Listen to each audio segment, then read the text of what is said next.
Krishna studio চ্যানেলে আপনাকে স্বাগতম। বিষ্ণুপাদায় কৃষ্ণ প্রেষ্টায় ভূতলে শ্রীমতে ভক্তি সিদ্ধান্ত সরস্বতীতে নামিনে বন্দে বৃন্দাবন গুরু কৃষ্ণ কমললোচন বল্লভী বল্লভাং দেবং শ্রীরাধলিঙ্গিত বিগ্রহং বন্দে শ্রীকৃষ্ণ চৈতন্য নিত্যানন্দ সহোদিত গৌরোদয়ে পুষ্পবন্ত চিদ্রৌ ছন্দৌ তমুনুদৌ অজনুলম্বিত ভুজৌ কনকামদাতৌ সংকীর্তনৈকপিতরৌ কমলায়তাক্ষৌ বিশ্বম্বরৌ দ্বিজবরৌ যুগধর্মপালৌ বন্দে প্রিয় করুণাবতরৌ বৃন্দাবৈ তুলসী দেবৈ প্রিয়াবৈ কেশব সচ কৃষ্ণ ভক্তি প্রদে দেবী সত্যবত্যৈ নমো নমঃ কৃষ্ণায় বাসুদেবায় হরহে পরমাত্মনে প্রণত ক্লেশনাশায় শ্রী গোবিন্দায় নমো নমঃ তপ্ত কাঞ্চন গৌরাঙ্গী রাধে বৃন্দাবনেশ্বরী বৃষভানুসুতে দেবী প্রণমামি হরিপ্রিয়ে জয় জয় রাধে জি গো জয় রাধে শ্যাম জয় রাধে শ্রী রাধে বৃন্দাবন ধাম জয় জয় জয় জয় রাধা রানী কি জয় জয় জয় জয় জয় মহা রানী কি জয় জয় রাধে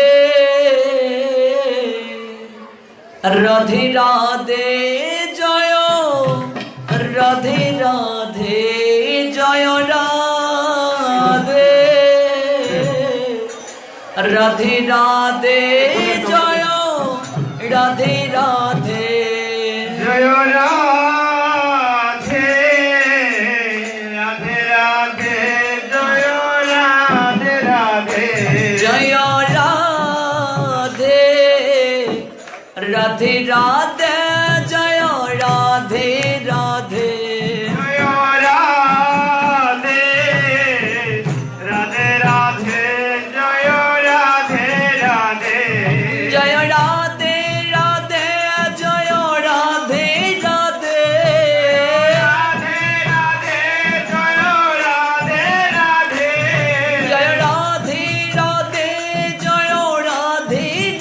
রাধে রাধে রাধে জয় রাধে রাধে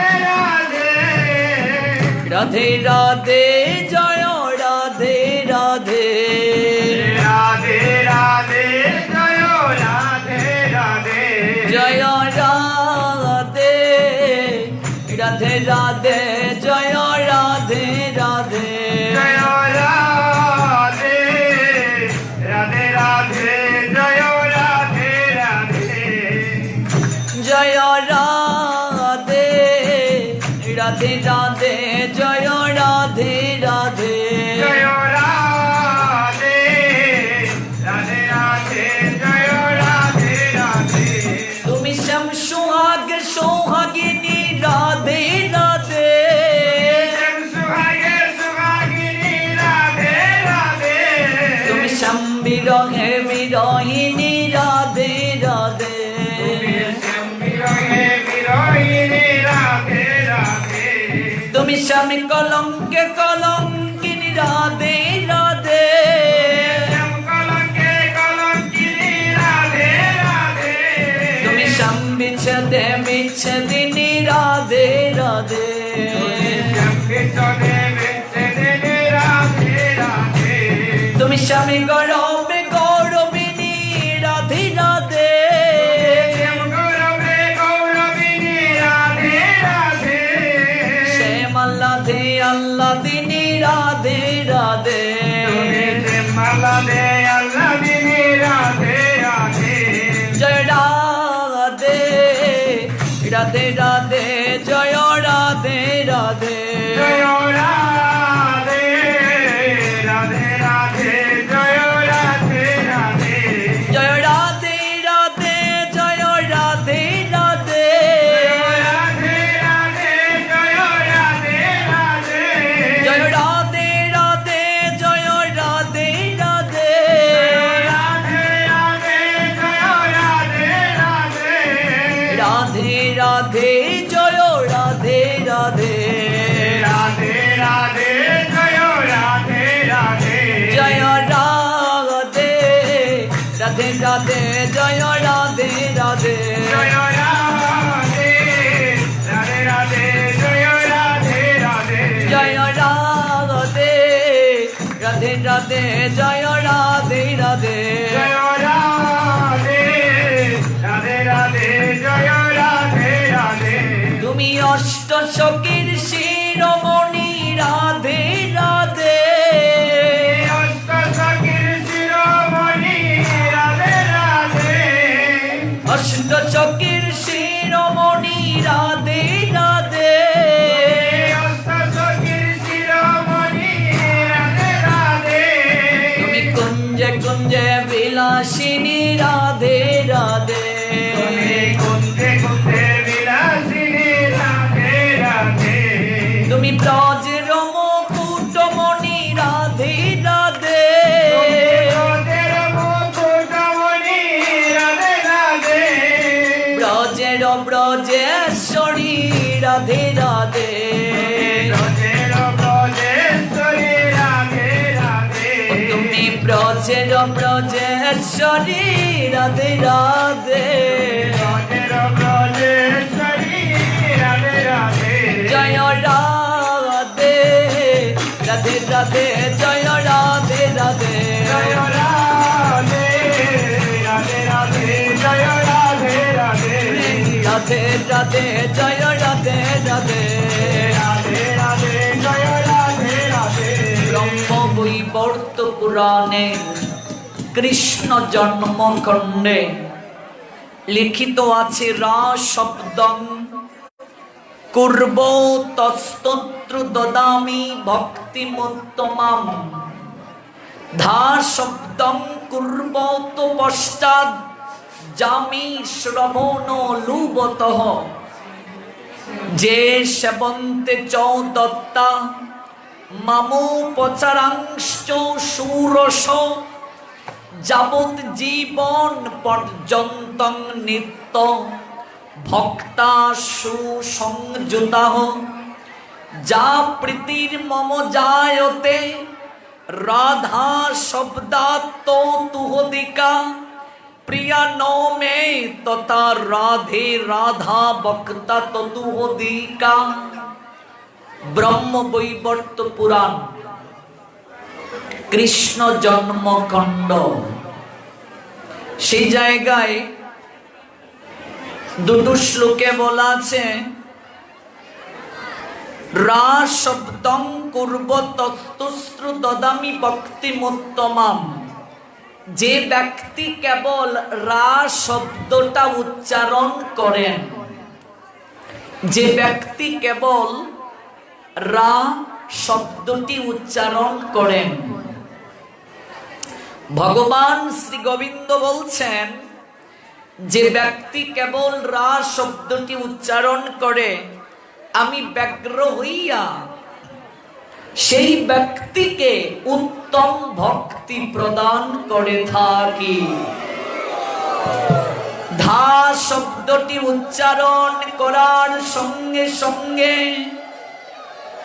আমি রাধা নাম শ্রবণের মনোরথে সেই ব্যক্তির পশ্চাতে পশ্চাতে গমন করি। ধা ধা শব্দটি উচ্চারণ করার সঙ্গে সঙ্গে সেই ব্যক্তির শ্রীমুখ থেকে রাধা নামের মহিমা শ্রবণ করার জন্য আমি সেই ব্যক্তির পিছনে পিছনে গমন করি। ষোড়শ উপাচারেও যদি কেউ যাবত জীবন আমার আরাধনা করে, ভগবান বলছেন ষোড়শ উপাচারেও যদি কেউ যাবত জীবন আমার আরাধনা করে, আমি যতটুকু না সন্তুষ্ট হই তার চেয়ে অধিক সন্তুষ্ট হই কেউ যদি কায় মনোবাক্যে রাধা নামের ধ্বনি করে। রাধে রাধে জয় রাধে রাধে, রাধে রাধে জয় রাধে রাধে, রাধে রাধে জয় রাধে রাধে। মাতাজিরা করুন, মাতাজিরা গাইবেন রাধে রাধে রাধে জয় রাধে রাধে।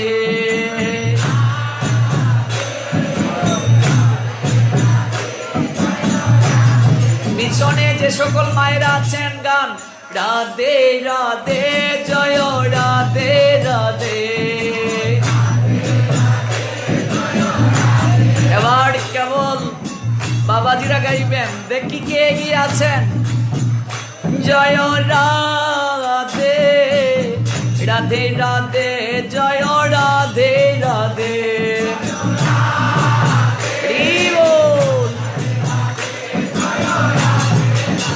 এখানে তো মায়েদের সংখ্যাই বেশি কিন্তু আওয়াজ কম, আরেকবার সুযোগ দেয়া হলো। জয় রাধে রাধে রাধে জয় রাধে রাধে।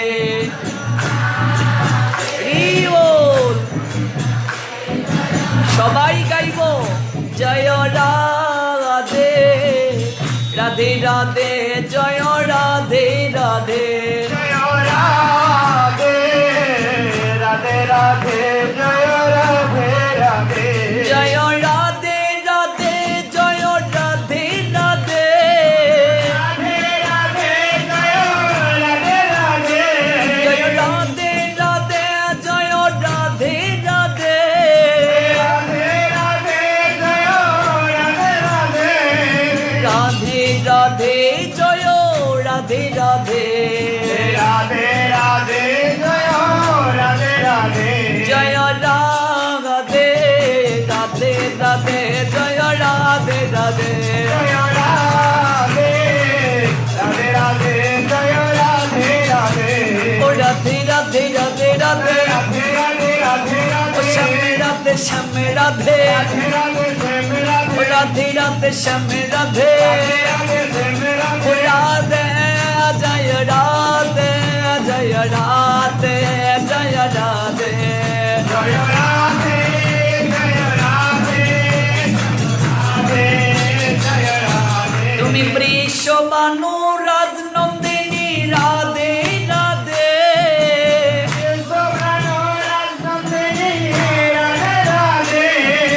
কীর্তিদার নয়ন মণি রাধে রাধে।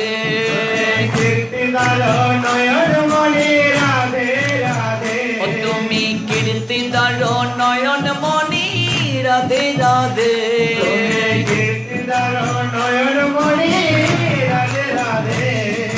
জয় জয় রাধে জি গো জয় রাধে শ্যাম। জয় রাধে শ্রী রাধে বৃন্দাবন ধাম। জয় জয় রাধে জয় রাধে হরি বল। রাধে বৃন্দাবন জয় জয় রাধে জি গো জয় রাধে শ্যাম। জয় রাধে শ্রী রাধে বৃন্দাবন ধাম। জয় জয় রাধে জয় রাধে শ্যাম। জয় রাধে শ্রী রাধে বৃন্দাবন ধাম। জয় জয় জয় জয় রাধা রানী কি জয়। জয়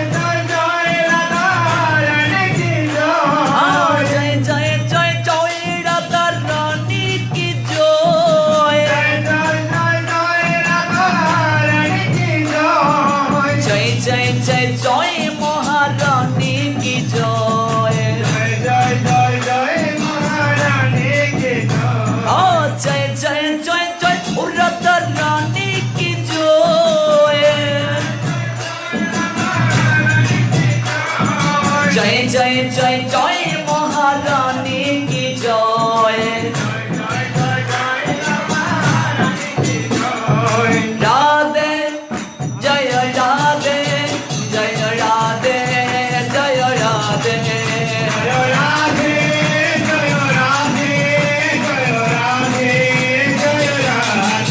জয় রাধে জয় রাধে জয় রাধে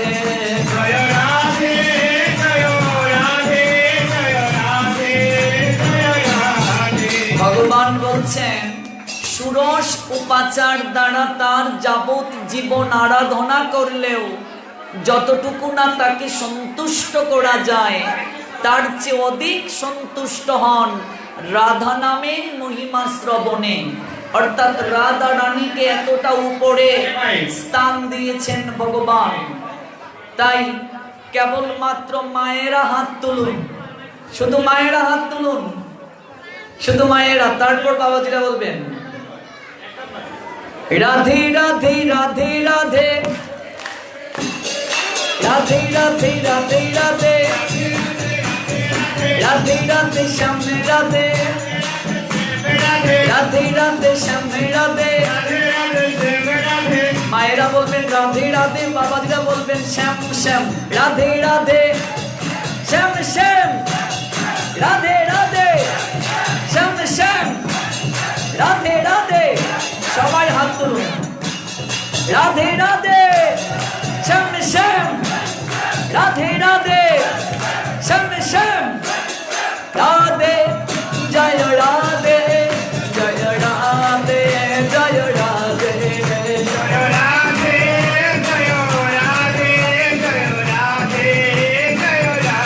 ও রাধে রাধে রাধে রাধে ও শ্যামে রাধে শ্যামে রাধে রাধে জয় রাধে জয় রাধে জয় রাধে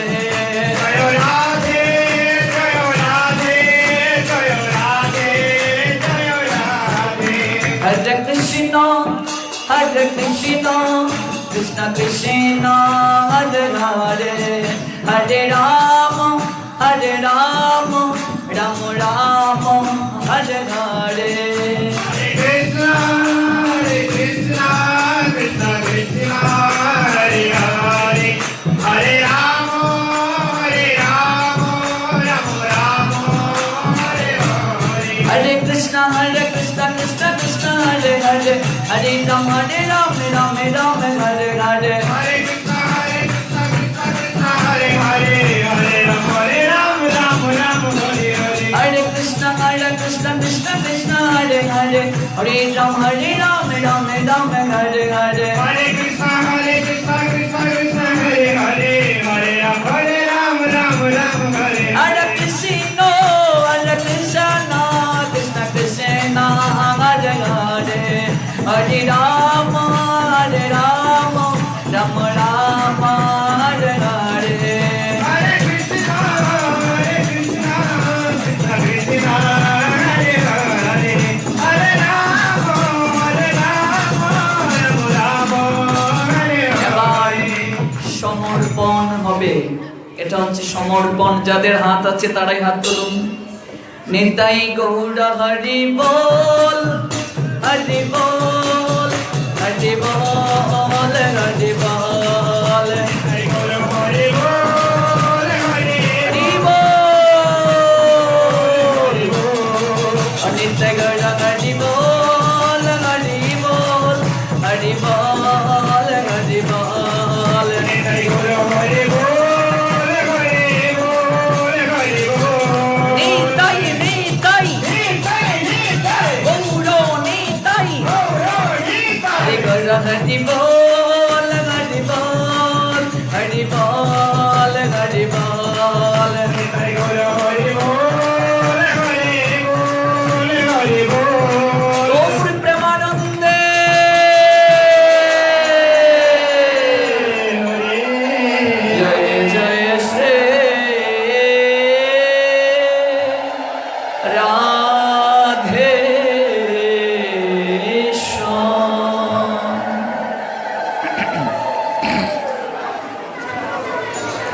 ভক্তবৃন্দ, গতকাল আমরা যে জায়গায় অপ্রাকৃত কথা বিশ্রাম টেনেছিলাম, আজ সেই জায়গা থেকে পুনরায় শ্রবণ করব। বহু দূর দূরান্ত থেকে এই অপ্রাকৃত কথা শ্রবণ মনন তথা আস্বাদনের নিমিত্তে অনেক ভক্তবৃন্দের সমাগম হয়েছে।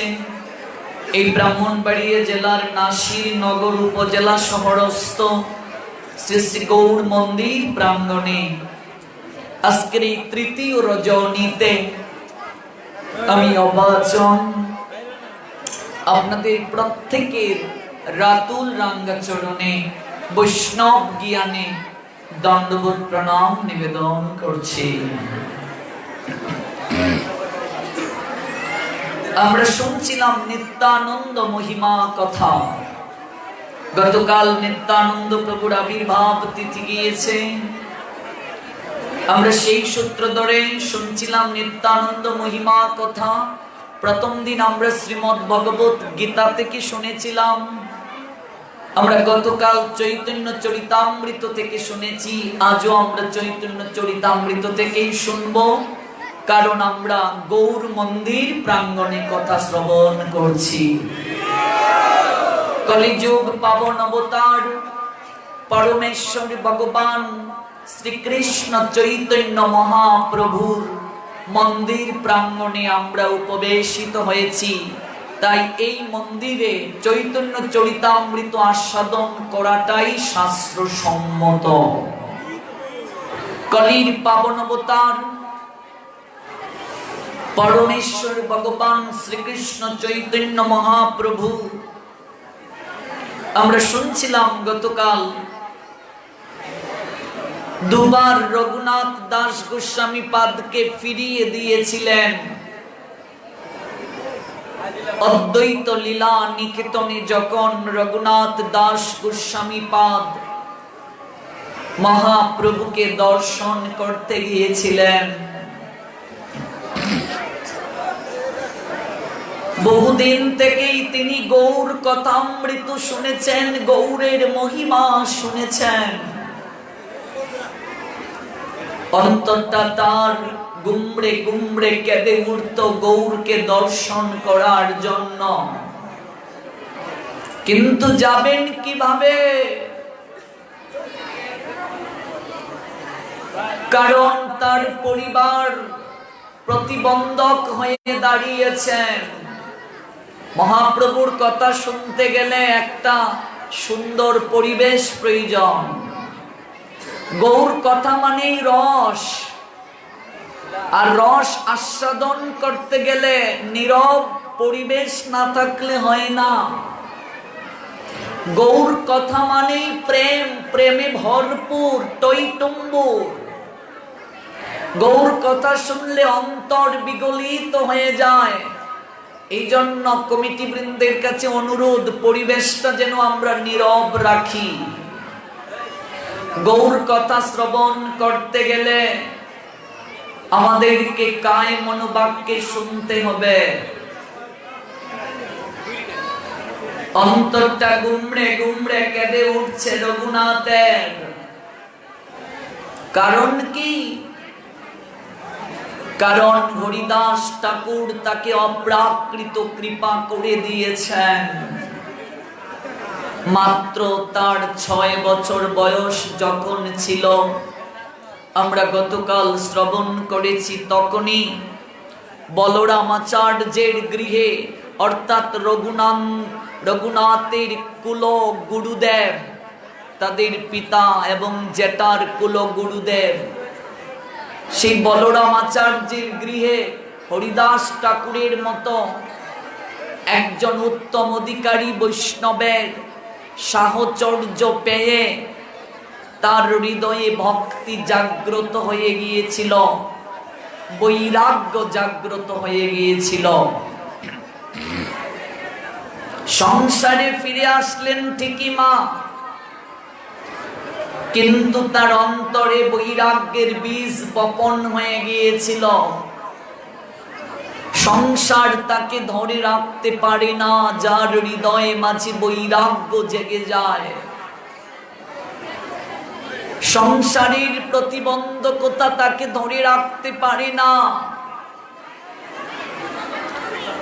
দুবার সংসার ছেড়ে চলে গিয়েছেন অদ্বৈত আচার্যের নিকেতনে।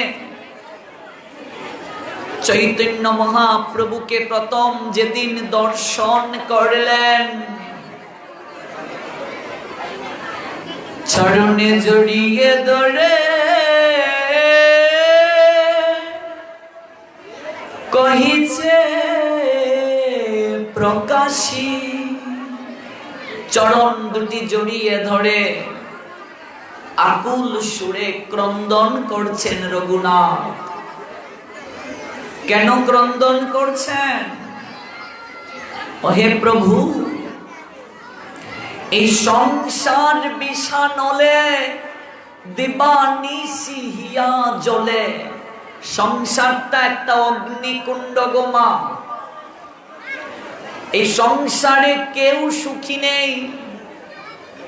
হয় শারীরিক দিক থেকে অসুখী, নয়তো মানসিক দিক থেকে অসুখী, কেউ সুখী নেই। তিনটা জ্বালা পোহাতে হচ্ছে, তিনটা জ্বালায় জর্জরিত হতে হচ্ছে। আধ্যাত্মিক, আদি ভৌতিক, আদি দৈবিক, তিনটা জ্বালা। এই তিনটা জ্বালায় আমাদেরকে জর্জরিত হতে হচ্ছে। কেউ সুখী নেই। রঘুনাথ পালিয়ে গেলেন অদ্বৈত লীলা নিকেতনে গৌর হরির নিকটে। প্রভুর চরণে পড়ে ক্রন্দন করছেন জমিদারের একমাত্র ছেলে। আমরা গতকাল তার বংশবৃত্তান্ত নিয়ে শ্রবণ করছিলাম। পিতা জ্যাঠার একমাত্র সম্পত্তির উত্তর অধিকারী, তার কিসের অভাব? তিনি পালিয়ে গেলেন। ক্রন্দন করছেন গৌর হরির চরণে পড়ে। অন্তর্যামী মহাপ্রভু আমার, তিনি বলছেন, কাঁদছো কেন? কিসের অভাব তোমার? কেন ক্রন্দন করছো? তোমার অভাবটা কি? হাউমাউ করে কেঁদে উঠলেন রঘুনাথ। প্রভু, এই সংসারের যন্ত্রণা আমার একটুও ভালো লাগে না। ও প্রভু, সংসার বিষানলে দিবানিশি হিয়া জ্বলে। জুড়াইতে কে আছে আমার? একটি কথা শুনুন, ভক্তি তত্ত্ব আলোচনা হবে। সারা বাংলায় প্রবচন করি, এত মাছের বাজার তো কোথাও দেখিনি। এটা লজ্জার বিষয়। আপনারা কথা বলুন, নাইলে আমাকে কথা বলতে দিন। এই এত দূর দূরান্ত থেকে ভক্তরা এসেছেন, এটা তো আপনাদের জন্য ডিসক্রেডিট মা। এত দূর থেকে ভক্তরা এসেছেন আপনাদের কাছে, গৌর কথা এইভাবে শোনা যায়? আপনারা কথা বলুন, নতুবা আমাকে কথা বলতে দিন। কমিটি বৃন্দকে বলছি, আগে কথা বন্ধ করুন, তারপর আমি কথা বলবো। যে কোনো একটা কাজ করতে হবে।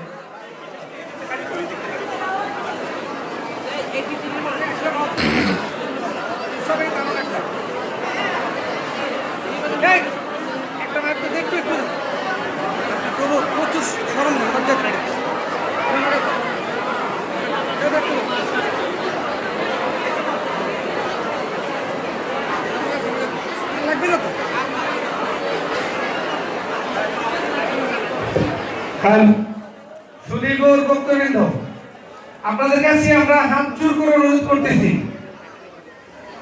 আমাদের সামনে মঞ্চে বসে আছেন রাহুল কৃষ্ণ দাস, আপনারা জানেন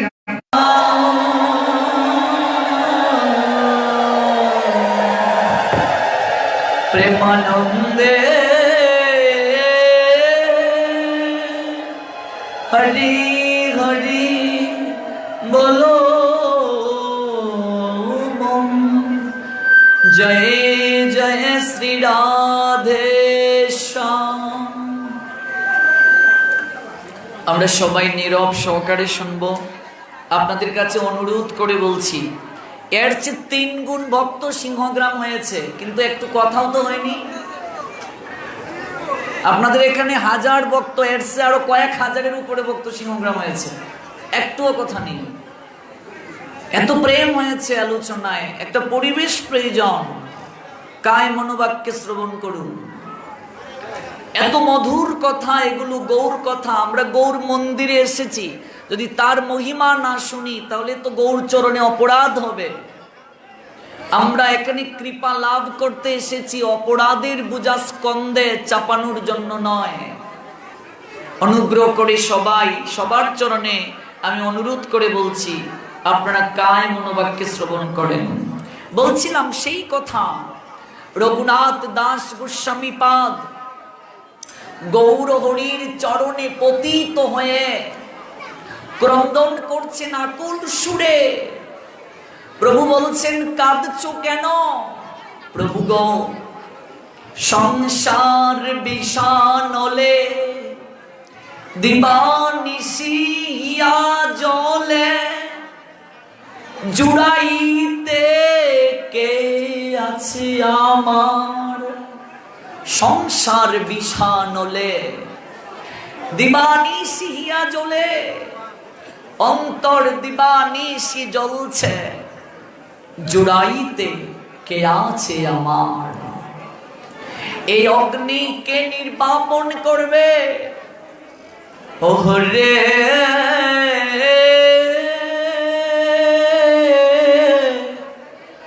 বিফলে জনম গুয়াইনু, মনুষ্য জনম পাইয়া রাধা কৃষ্ণ না বুঝিয়া,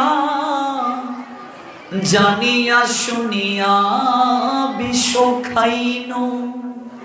মনুষ্য জনম পাইয়া রাধা কৃষ্ণ না বুঝিয়া, জানিয়া শুনিয়া বিষ খাইনু। এই মনুষ্য জনম কেমন জনম মা? দুর্লভ, অত্যন্ত দুর্লভ।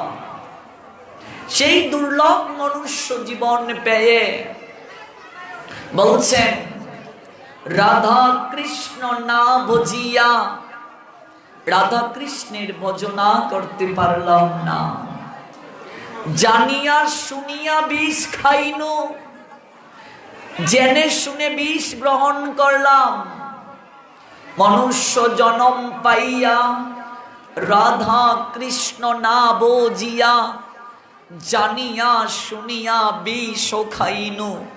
জেনে শুনে বিষ গ্রহণ করলাম। প্রভু, সংসার একটা অগ্নিকুণ্ড, দিবানিশি জ্বলছি। আমি সংসার থেকে আমি পালিয়ে এসেছি তোমার চরণে। প্রভু, তুমি আমাকে কৃপা করে আশ্রয় দান করো। আমি আর গৃহে ফিরে যেতে চাই না। কে বলছেন? রঘুনাথ, যার বাবা জেঠার আজ থেকে 500 বছর আগে 56 লক্ষ টাকার উপরে জমিদারি, বাৎসরিক ইনকাম 20 লক্ষ টাকার উপরে। ভাবা যায়, এত বড় জমিদারের সন্তান, তিনি চলে গেলেন সবকিছু ছেড়ে মহাপ্রভুর কাছে। মহাপ্রভু তাকে ফিরিয়ে দিলেন, না রঘুনাথ, তুমি সংসারে ফিরে যাও। গেলেন, মহাপ্রভু তাকে ফিরিয়ে দিলেন। এটাই বুঝার বিষয়, এটাই নিত্যানন্দকে বুঝতে গেলে রঘুনাথের এই লীলাটা শ্রবণ আমাদের করা আবশ্যক। ওই লীলা শ্রবণ না করলে আমরা নিত্যানন্দের মহিমা, নিত্যানন্দ প্রভুর গুরুত্ব উপলব্ধি করতে পারবো না।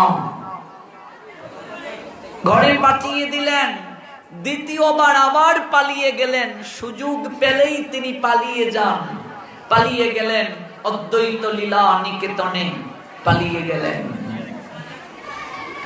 এবার পালিয়ে যে গেলেন মহাপ্রভু, এবার রঘুনাথকে বলছেন,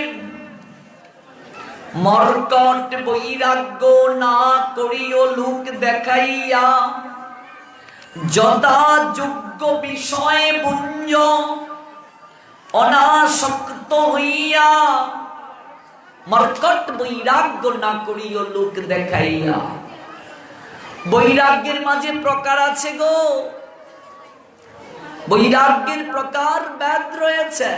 তন্মধ্যে এক বৈরাগ্য আছে ফল্গু বৈরাগ্য। ফাল্গুনী নদীতে গিয়েছ, দেখবে জল নেই, বালুকা, সীতার অভিসম্পাতে ফাল্গুনী নদী গয়াধামে, কিন্তু একটু বালু খুঁড়লেই ভেতরে জল পাওয়া যায়। এইরকম বৈরাগ্যের কথা মহাপ্রভু নিষেধ করেছেন। বাহিরে বৈরাগ্য আর ভিতরে কপটতা, ফল্গু বৈরাগ্য। শ্মশান বৈরাগ্য হচ্ছে আরেক প্রকার বৈরাগ্য। লাশ যখন আমরা পুড়াতে যাই শ্মশানে, তখন প্রত্যেকের মাঝে একটা চেতনা জাগ্রত হয়, আহারে সংসারে কেউ কারো নয়, সংসার কেবল নিছক মায়ার নাট্যমঞ্চ, কেউ কারো নয়। কিছুটা সময়ের জন্য হৃদয় ব্যথিত হয়, বৈরাগ্য জাগে, ভগবানকে ছাড়া আর কাউকে ভজনা করব না, এরকম ভাবনা আসে। শ্মশান থেকে চলে আসলেই আর সেই বৈরাগ্য থাকে না।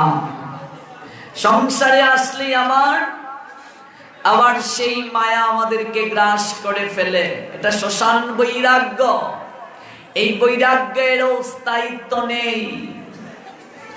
যুক্ত বৈরাগ্য নামে আরেকটি বৈরাগ্য আছে, ভগবানের সঙ্গে সতত ভাবনায় থাকা। আরেকটা বৈরাগ্যের কথা আমরা এই জায়গায় পেলাম চৈতন্য চরিতামৃতে। কবিরাজ গোস্বামী পাদ জগৎজীবীকে জানিয়ে দিলেন রঘুনাথকে দিয়ে মর্কট বৈরাগ্যের কথা। বলছেন, মর্কট বৈরাগ্য না করিও লোক দেখাইয়া, যথা যোগ্য বিষয় বুঞ্জ অনাসক্ত হইয়া। মর্কট মানে কি? বানর।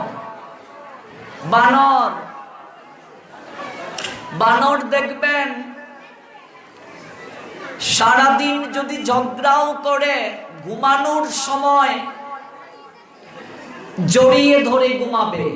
অর্থাৎ সবচেয়ে কামনা বেশি হচ্ছে বানরের মাঝে, সবচেয়ে কামনা বানরের মাঝে বেশি। এই সংসারে কামুক প্রকৃতির লোক যারা, ওরা বানর কুলে পরবর্তীতে জন্ম নেবে। তবে বৃন্দাবনে যে সকল বানরেরা জন্মগ্রহণ করেছেন, ওনারা সাধারণ কেহ নয়। ওই বানরের সঙ্গে তুলনা করলে হবে না। বানর দেখবেন কোনো কিছু বুঝে না, এইভাবে গাছের মাঝে বসে আছে ডালে, তুমি হেঁটে যাচ্ছ, দেখবে চট করে তোমার ব্যাগটা নিয়ে যাবে। তারপর হচ্ছে কলা এসেছে গাছে, দেখবে নেই, নিয়ে গেছে, কিছুই বুঝে না। মর্কট বৈরাগ্য। এই বৈরাগ্য মহাপ্রভু নিষেধ করেছেন। মর্কট বৈরাগ্য না করিও লোক দেখাইয়া, মানে লোক দেখানো সাধু যাকে বলে, লোক দেখানো বৈরাগ্য। তিলক কাটলাম, ধুতি পড়লাম, জপমালা হাতে থাকলো, আর ভেতরে ভেতরে কামনা, কামনার গন্ধ। মর্কট বৈরাগ্য না করিও লোক দেখাইয়া। লোক দেখানো বৈরাগ্য বাদ দাও, যথাযোগ্য বিষয় বুঞ্জ অনাসক্ত হইয়া। সংসার যে বিষয় রয়েছে, ওই বিষয়টাই তুমি ভোগ করো, কিন্তু অনাসক্ত হইয়া। অনাসক্ত কি গো মা? আসক্তি থাকতে পারবে না। মনে করো জলের মাঝে নৌকা থাকে, নৌকা জলের মাঝে ভেসে থাকে। আচ্ছা বলুন, নৌকার ধর্মটাই তো হচ্ছে জলের মাঝে ভেসে থাকা। কিন্তু সেই নৌকার মাঝে যদি জল ঢুকে যায়, অতিরিক্ত যদি নৌকার মাঝে জল ঢুকে যায়, নৌকা কি হবে? জলের মাঝে ডুবে যাবে। সংসারে থাকো, সংসারে আমরা যারা আছি তাদেরকে বলছেন সংসারে থাকো, কিন্তু সংসারটাকে তোমার ভিতরে প্রবেশ করাইও না। সংসারে থাকলে সংসার তো ভিতরে প্রবেশ করবেই। এবার বলছেন নৌকায় যদি অল্প ছিদ্র হয়, জল ঢুকলে সেই ছিদ্রকে নেকড়ে, বুঝো আমরা আঞ্চলিক ভাষায় তেনা বলি, নেকড়ে দিয়ে একটু এটাকে বন্ধ করা যায়। হ্যাঁ, একটা কিছু দিয়ে আবরণ দিয়ে বন্ধ করলে। আর যদি ফুটু যদি বড় হয়ে যায়, সেটা কি আবরণ দিয়ে বন্ধ করা যাবে? সংসারে থাকলে সংসার ভেতরে ঢুকবে, একটু একটু ঢুকাইও, বেশিটা নয়। সংসারে থাকলে সংসার তো ভেতরে ঢুকবেই। সংসারে থাকো, সংসারটাকে এত ভিতরে ঢুকাইও না, এত ভিতরে প্রবেশ করাইও না। যদি ভিতরে প্রবেশ করাও, তুমিও সংসার সমুদ্রে ডুবে যাবে। আর যদি ডুবে যাও, ওই জায়গা থেকে উত্তোলন এত সহজ নয়। ভগবান শ্রীমদ্ ভগবত গীতায় বলছেন, দৈবী আশা গুণময়ী মম মায়া দুরত্যয়া। ভগবান বলছেন আমার যে মায়া, মায়া শক্তি, এটা ত্রিগুণাত্মিকা। তিনটা সুর রয়েছে, এটা ত্রিগুণ, সত্য রজ তম, তিনটা গুণ, ত্রিগুণাত্মিকা। এত সহজে কেউ ওই মায়া শক্তির কবল থেকে বের হতে পারবে না। এত সহজ নয় বের হওয়া। দৈবী আশা গুণময়ী মম মায়া দুরত্যয়া। তাহলে কি করতে হবে? আবার ভগবানই উত্তর দিচ্ছেন, মাম এব, আমাতে যদি কেউ প্রপদ্যন্তে প্রপত্তি স্থাপন করে, মায়াম এতাম তরন্তিতে। ভগবান বলছেন আমার মায়া ত্রিগুণাত্মিকা, কিন্তু কেউ যদি আমাতে প্রপত্তি স্থাপন করে, তাহলে সে অচিরে এই মায়া থেকে মুক্ত হতে পারবে। ভগবানে যদি প্রপত্তি স্থাপন করে, দৈবী আশা গুণময়ী মম মায়া দুরত্যয়া, তাহলে সে মায়া থেকে মুক্ত হতে পারবে। তার আগে নয়। এই সংসার এটা তো আঁকড়ে ধরবে। সংসারটা একটা মাঘ মাসের শীতের রাতের লেপ কিংবা কম্বলের নিয়ায়। আপনি ঘুমিয়েছেন কম্বল গা দিয়ে, ওই কম্বলকে যদি না ছাড়েন, কম্বলও আপনাকে ছাড়বে না। মাঘ মাসের, পৌষ মাসের শীতের রাত্রে আপনি যদি কম্বলকে না ছাড়েন, কম্বলও কিন্তু আপনার ছাড়বে না। ছাড়বে? আপনি ব্যবসায় সকাল 7টায় গিয়ে বসার কথা, যদি লেপ গা দিয়ে ঘুম পাড়িয়ে থাকেন, অবস্থা কি হবে? যেতে পারবেন? চমৎকার একটা গল্প আছে। গুরুদেব আর শিষ্য যাচ্ছেন একটা নদীর পাড় দিয়ে হেঁটে। আপনারা গল্প শুনতে ভালোবাসেন, ভক্তি রাজ্যের কথা শুনতে ভালোবাসেন না, এই জন্য এবার গল্প বলছি। গুরুদেব আর শিষ্য যাচ্ছেন নদীর পাড় দিয়ে হেঁটে। বানের জলে, বান বুঝো মা, জল যখন চলে আসে অতিরিক্ত, বানের জলে একটা ভাল্লুক ভেসে যাচ্ছে। তো ভাল্লুকের লুমগুলো কি কম্বলের লুমের মতো? ভাল্লুকটা এইভাবে ভেসে যাচ্ছে, ও প্রাণপণ চেষ্টা করছে তীরে উঠার জন্য, কিন্তু পারছে না। শিষ্য এটা দেখে গুরুদেবকে বলছি, গুরুদেব একটা কম্বল ভেসে যাচ্ছে। আপনি তো কম্বল ছাড়া ঘুমাতে পারেন, আমার পক্ষে শীতের রাত্রিতে সম্ভব নয়। আমি যাই কম্বলটাকে নিয়ে আসি। বলছে এই শোন, যাস না। এবার এত কম্বল দেখে আর গুরুদেবজি পিছন থেকে বলছেন যাস না, এইদিকে দৃষ্টি নেই, ঝাঁপ মেরে নদীতে নেমে গেল। এবার শিষ্য সাত্রে কম্বল ধরতে গেল। এটা তো কম্বল নয়, ভাল্লুক, বানের জলে ভেসে যাচ্ছে। এবার ওই শিষ্য গিয়ে যখন কম্বল ভেবে ভাল্লুকটাকে জড়িয়ে ধরলো, এবার ভাল্লুকটাও তো বাঁচার জন্য চেষ্টা করছিল, ও ওই শিষ্যটাকে জড়িয়ে ধরলো। এবার প্রাণপণে চেষ্টা করছে ভাল্লুকটা থেকে ছাড়াতে, কিন্তু পারছে না। গুরুদেব বলছেন এই তীরে আয়। বলছে গুরুদেব আসতে পারছি না। বলছে তাহলে কম্বলটাকে ছেড়েই আয়, নিজে বাস, তারপর না কম্বল। বলছে গুরুদেব আমি তো কম্বলকে ছাড়তেই চাই, কম্বল তো আমায় ছাড়ে না। আমি তো কম্বল ছাড়তেই চাই, কম্বল তো আমায় ছাড়ছে না। এটা তো ভাল্লুক। সংসারটাও ঠিক এইরকম। কেউ যদি সংসারকে জড়িয়ে ধরে, সংসারও তাকে জড়িয়ে ধরবে, সহজে ছাড়বে না। যদি বলো গীতা পাঠে আজকে যাওয়ার ইচ্ছে ছিল না, একটু কাজ সেরে দেখি যেতে পারি কিনা, জীবনে আসা হবে না, জীবনে আসা হবে না। যদি বলো না কাজ তো প্রত্যেক দিনেই করি, বছরে মাত্র একবার আসে কাজ, সন্ধ্যার যা সব দিনে শেষ করব, যেতেই হবে, দেখবে শত কাজ থাকলেও কেউ তোমাকে বাধা দিতে পারবে না। ইচ্ছা শক্তিটাই আসল। এবার আপনি যে সাধু সঙ্গে যাবেন, কলির তিনটা শিষ্য পিছনে পিছনে আপনাকে ধাওয়া করবে, যেন আপনি যেতে না পারেন, পিছনে পিছনে ধাওয়া করবে। একটা হচ্ছে আলস্য, আলস্য পিছনে পিছনে ধাওয়া করবে।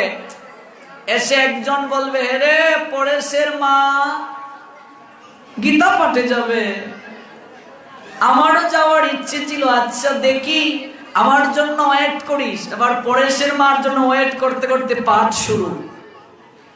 তো পরেশের মা আসে নাই, না পরেশের মাটাও আসে নাই, থাক আজকে বাদ দিয়ে দেই।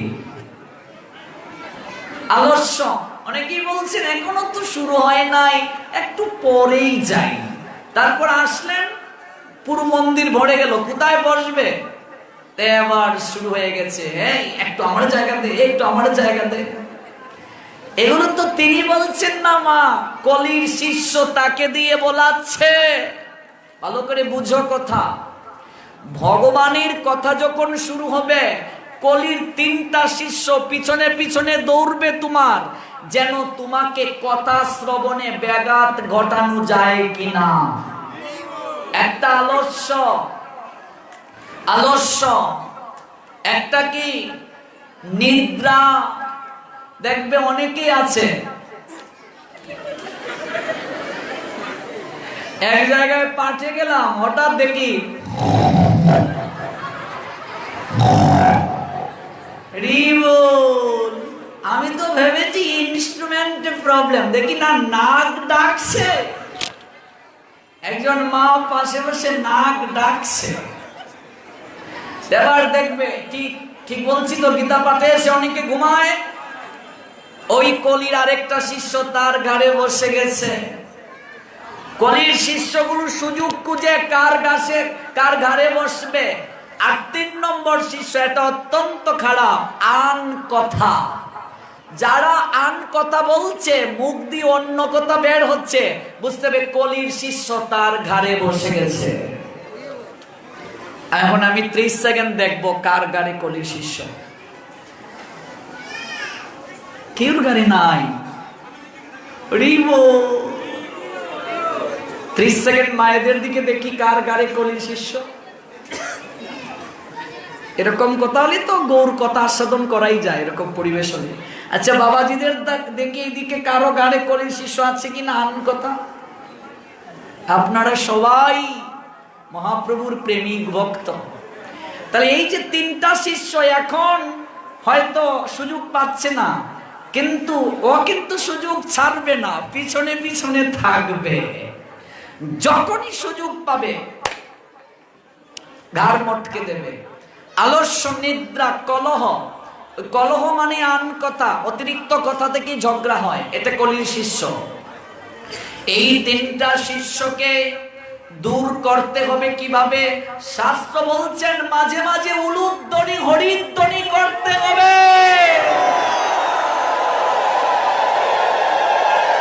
জয় জয় সে রাধে শ্যাম। অনেক মায়েরা আছেন, সবাই উলুধ্বনি দিলে তো আরো অনেক শব্দ হওয়ার কথা। শাস্ত্র বলছেন এই জিহ্বা, বিশেষ করে মায়েদের এই জিহ্বা মঙ্গল ধ্বনি করবে। উলুধ্বনিকে মঙ্গল ধ্বনি বলে।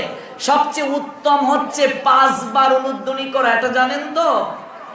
আর এখন আমরা অনেকে 3 বার করি, সেটাও হয়, কিন্তু 5 বার করলে 5 লোককে আমন্ত্রণ করা হয়। এই জন্য দেখবে মাঙ্গলিক অনুষ্ঠানে আমরা 5 বার করি, করি কি করি না? কারো মঙ্গলাচরণ, কারো আশীর্বাদ দেখবে 5 বার হয়। এই জন্য চেষ্টা করবেন বাড়িতে যখন সেজুতি জ্বালাবেন, সন্ধ্যার প্রদীপ 5 বারই উলুধ্বনি করা, এটা ভালো। এই জিহ্বা দ্বারা উলুধ্বনি করলে এই ধ্বনি যতদূর পর্যন্ত যাবে কলি গ্রাস করতে পারবে না। এই জিহ্বা পেয়েও আমি সারা বাংলাদেশ ঘুরে দেখেছি, অনেক এখনকার মেয়েরা উলুধ্বনি করতেও জানে না। অনেক মেয়ে আছে, ঠিক বলছি মা? জানে না। এই জন্য এই জিহ্বা পেয়ে যারা উলুধ্বনি করে না, অনেকে পারে, করে না, শাস্ত্র বলছেন পরবর্তী জন্মে তারা ব্যাং হয়ে জন্ম নেবে।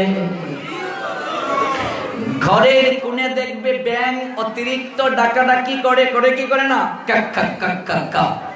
এই ডাক শুনে সাপ তার কাছে চলে আসে। ওই ব্যাঙের ডাকটাই তার মৃত্যুর কারণ। ডাক শুনে সাপ তাকে এসে ধরে। এই জন্য এই উলুধ্বনি মানে মঙ্গল ধ্বনি, এটা প্রত্যেক মায়েদেরকে করা প্রয়োজন। যারা এই জিহ্বা পেয়ে উলুধ্বনি করে না, শাস্ত্র বলছে পরবর্তী জন্মে ব্যাং হয়ে জন্ম নেবে। তাহলে আরেকবার হয়ে যাক কলির শিষ্যকে তাড়ানো। জয় জয় সে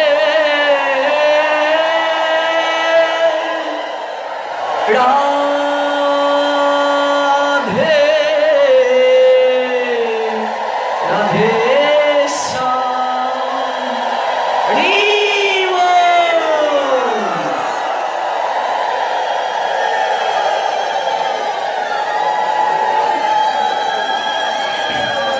এখন মনে হচ্ছে আমরা বৃন্দাবনে আছি। একবার সবাই বলুন হরি বল। মায়েরা বলুন হরি বল। তাহলে আমরা গৌর কথায় চলে যাই। রঘুনাথ দাস গোস্বামী পাদ এবার মহাপ্রভুর চরণে প্রণাম দণ্ডবোধ দিয়ে বলছেন, প্রভু দ্বিতীয়বার গিয়ে বলছেন, আমি সংসার থেকে পালিয়ে এসেছি, আমি তোমার চরণের অভিলাষী হয়ে তুমি আমাকে ফিরিয়ে দিও না। আর মহাপ্রভু তাকে উত্তর দিলেন, স্থির হইয়া ঘরে যাও, না হইও বাতুল। বাতুল মানে পাগল গোমা। বাতুল শব্দের অর্থ পাগল। স্থির হয়ে ঘরে যাও, না হইও বাতুল। এত উতলা হইও না, এত পাগল হইও না, স্থির চিত্তে ঘরে যাও। ক্রমে ক্রমে পায় লোক ভব সিন্ধু কোল। সিন্ধু মানে সাগর। এই ভব সাগরের কোল ক্রমে ক্রমে মানুষ পায়। তাই তুমি স্থির হয়ে ঘরে যাও, মর্কট বৈরাগ্য না করো লোক দেখাইয়া। যথা যোগ্য বিষয় পুঞ্জ অনাসক্ত হইয়া, অন্তরে নিষ্ঠা করো বাহ্যে লোক ব্যবহার, অচিরাত কৃষ্ণ তোমায় করিবে উদ্ধার। রঘুনাথের বৈরাগ্য মর্কট বৈরাগ্য ছিল না, তাহলে মহাপ্রভু তাকে এরকম বৎসনা কেন করলেন? তার কারণ হচ্ছে রঘুনাথ চেয়েছিলেন গুরুদেবকে পাশ কাটিয়ে, নিত্যানন্দ প্রভুকে পাশ কাটিয়ে সরাসরি মহাপ্রভুর কাছে যাওয়ার জন্য। নিত্যানন্দ প্রভুকে পাশ কাটিয়ে, সদ্গুরুদেবকে পাশ কাটিয়ে কেউ যদি সরাসরি ভগবানের কাছে যেতে চায়, সে কখনো ভগবানের কাছে যেতে পারবে না। এটাই মহাপ্রভু শিক্ষা দিলেন। প্রত্যেকটা মনুষ্য জীবের প্রথমে তত্ত্বদ্রষ্টা সৎ গুরুদেবের চরণাশ্রিত হওয়া প্রয়োজন। এই শিক্ষাটা জগৎজীবকে দিলেন গৌরহরি। রঘুনাথের মনে খুব কষ্ট হলো, প্রভু আমায় ফিরিয়ে দিলেন, আমাকে ফিরিয়ে দিলেন। তিনি বিষণ্ণ চিত্তে তিনি গৃহে ফিরে আসলেন। এবার রঘুনাথের পিতামাতা ভাবছেন, বারবার ছেলেটা সংসার থেকে পালিয়ে যায়, বারবার তাকে পাহারা দিয়ে রাখতে হয়, তার চেয়ে একটা কাজ করা কি যায় না? একটা সুন্দরী মেয়ে দেখে রঘুনাথকে বিয়ে করিয়ে দেয়া যাক। সুন্দরী বউ যদি তাকে সংসারের প্রতি আসক্ত করতে পারে, তাই করা হলো। স্বর্গের অপ্সরার মতো একজন সুন্দরী মেয়ে ভালো করে দেখে জমিদারের ছেলে বিয়ে করিয়ে দেয়া হলো।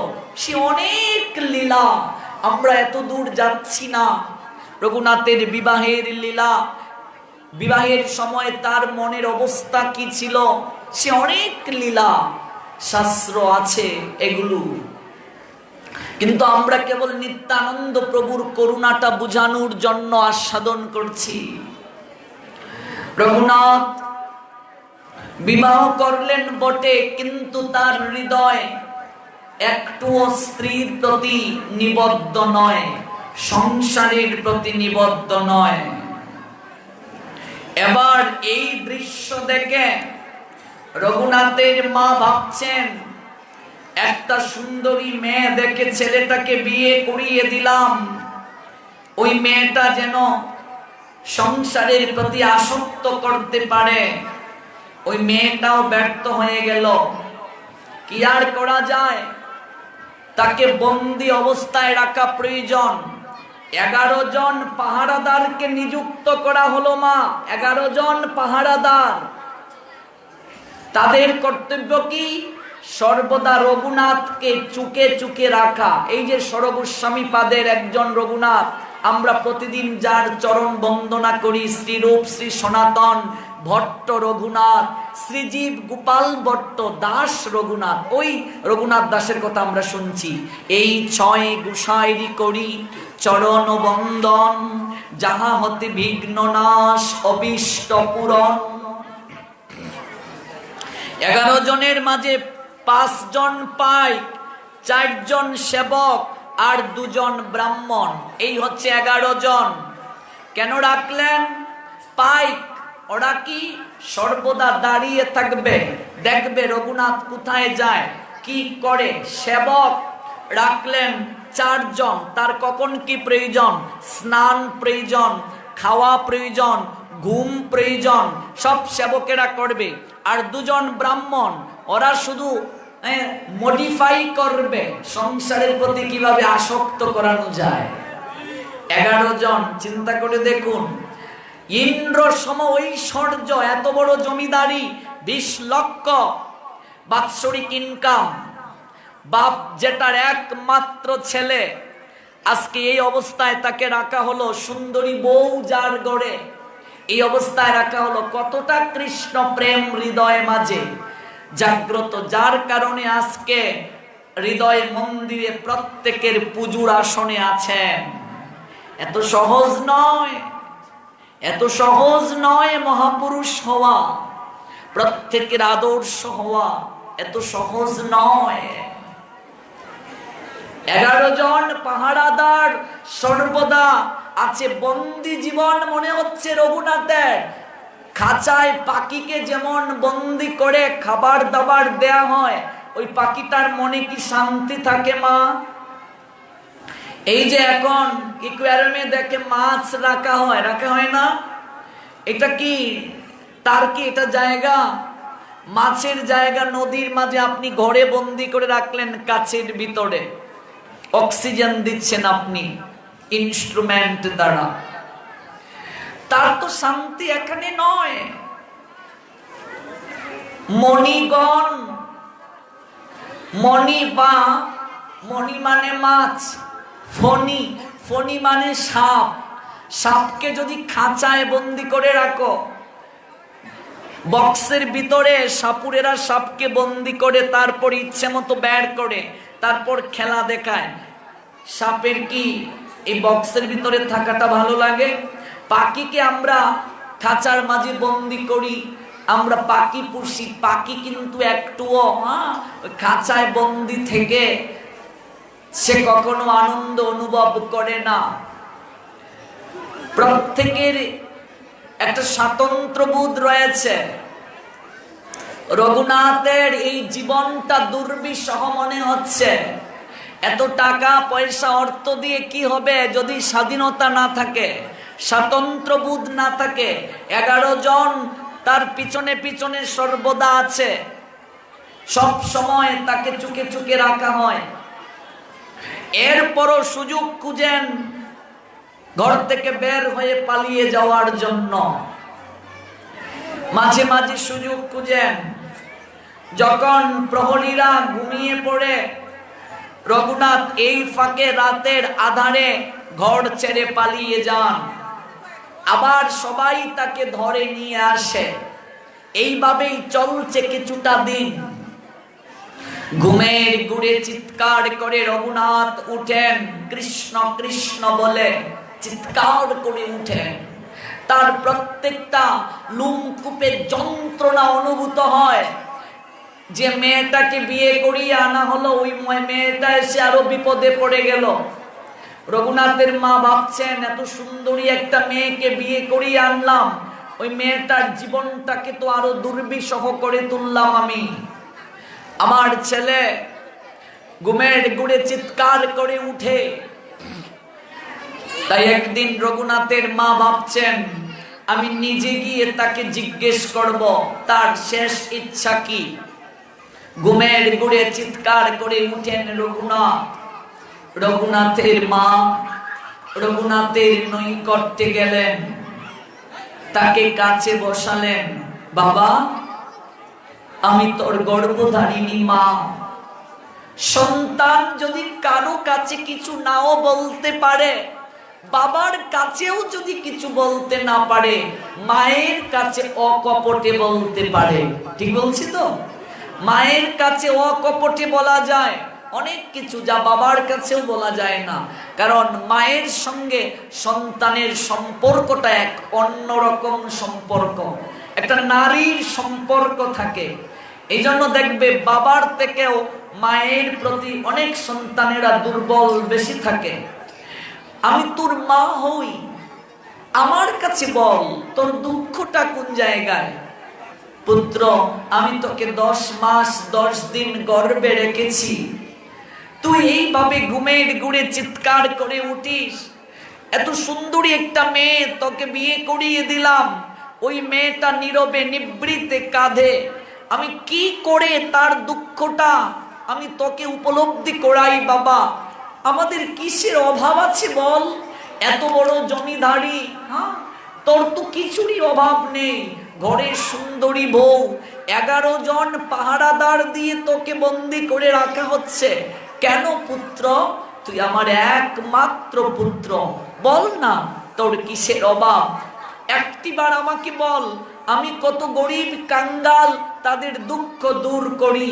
তারা এসে যখন তাদের দুঃখের কথা আমার কাছে খুলে বলে, আমি তাদের দুঃখকে দূর করি।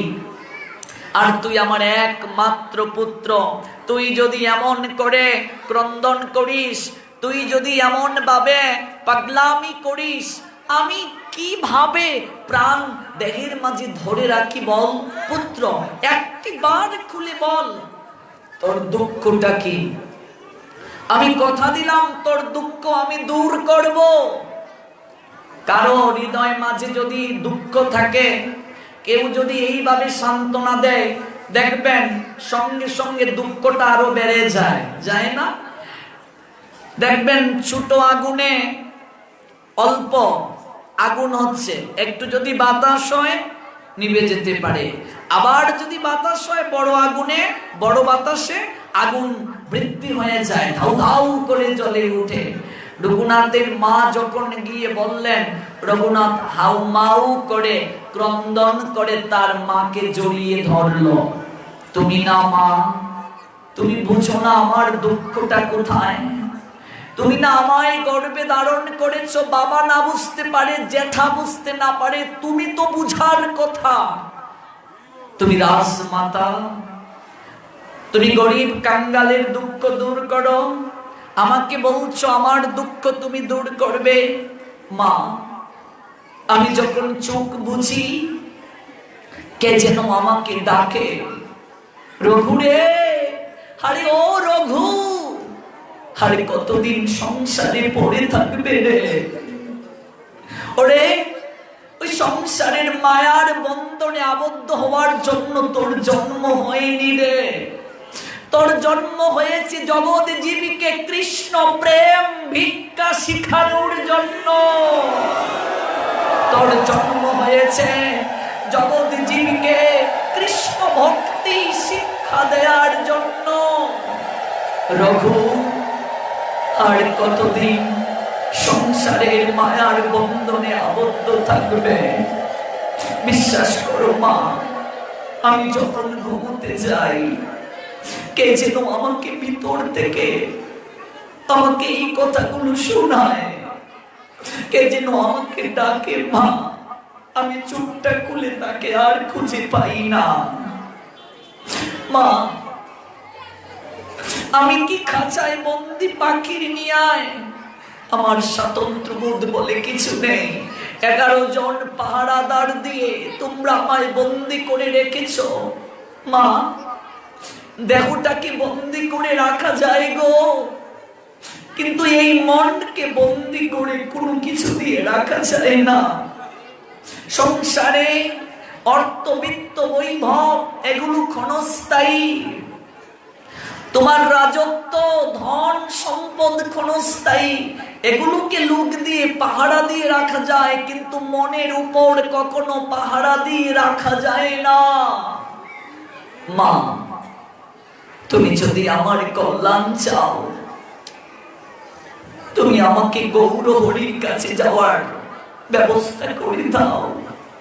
আমি শান্তিপুরে তাকে যেদিন দেখেছি, যেদিন গৌর দর্শন হয়েছে আমার, সেই দিন থেকে আমার মন আমি তাকেই দিয়ে দিয়েছি। মা, আমি সংসারে আর থাকতে পারবো না। আচারীকে মাটিতে পড়লেন রঘুনাথের মা, পুত্র, এই ভিক্ষা ছাড়া তুই যা চাইবে আমি তাই দেব। ওরে, তুই আমার একমাত্র পুত্র হোস রে, আমার একমাত্র পুত্র। তুই যদি আমায় ছেড়ে চলে যাস, আমি কাকে মা, কাকে বলবো মা ডাকতে আমায়? কে আমাকে মা বলে ডাকবে? বল বল পুত্র। রঘুনাথ বলছেন, আমার গৌর তো সচি মায়ের একমাত্র প্রাণেরই ধন ছিলেন।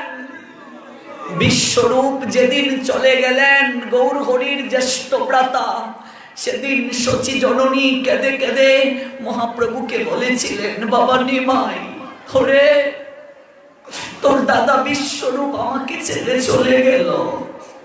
তুই আমার নয়নের মণি, হৃদয়ের ধন পুত্র।